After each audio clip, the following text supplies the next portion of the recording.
La plaie encore ouverte de ce qui avait été le faubourg Ablas suppurait dans l'aube de l'été, à l'orée du parc Belle-Rive. J'allais souvent jouer au roi de la montagne là-bas avec le gros Tatoune. Dans les premières lueurs du matin, ces entassements se couvraient d'un rouge ocre, semblable au sang séché sur mes tibias écorchés. On pouvait tendre les doigts de l'autre côté du fleuve. On effleurait la promesse d'exaltation des manèges de la ronde. Frigo. Tout le centre-sud connaissait Frigo, et comme le centre-sud était le monde entier le connaissait. Tu peux pas sortir le faubourg du petit gars, mais tu peux pas sortir le petit gars du faubourg non plus, selon le dicton. Il en va de même pour toi, mon petit crotté, et pour moi aussi. Viens marcher avec moi dans ton quartier. Il y a tant de choses que je dois encore te montrer. En sortant du chemin sous le pont, la première chose qu'on voit, c'est la prison, 2 rues plus loin. Il pouvait bien l'avoir plantée là, au beau milieu du terrain de jeu de l'enfer. Elle est là comme un rappel, une menace, comme la promesse d'en face. Frigo ouvre la porte et ensuite ses bras. Des cris de joie et des confettis nous revolent d'en face.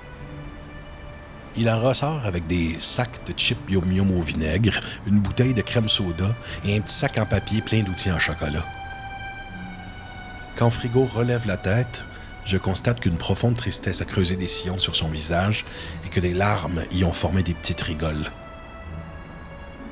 D'un pas hésitant, il reprend son chemin et tourne le coin sur Papineau en essuyant une liane de morve sur la manche de son manteau. Un bras de la rue Sainte-Catherine pénétrait impétueusement le quartier et pointait du doigt le centre-ville, bordé d'une tralée de magasins cheap et de tavernes de pépères louches à cuillerette, avec des parcs où erraient des jeunes junkies qui suçaient des graines pour des pinottes. Cette partie de la rue semblait toujours slack, ouverte et luisante comme une traîne de vaseline sur le cul d'un prof d'éduc. Le pont Jacques-Cartier faisait son agace-pissette en promettant des balades dans les décombres de terre des hommes et des entrées par en arrière à la ronde. En dessous de sa charpente, des bums jouaient aux cartes ou aux dés et des travestis qui commençaient leur shift s'éloignaient déjà vers l'horizon.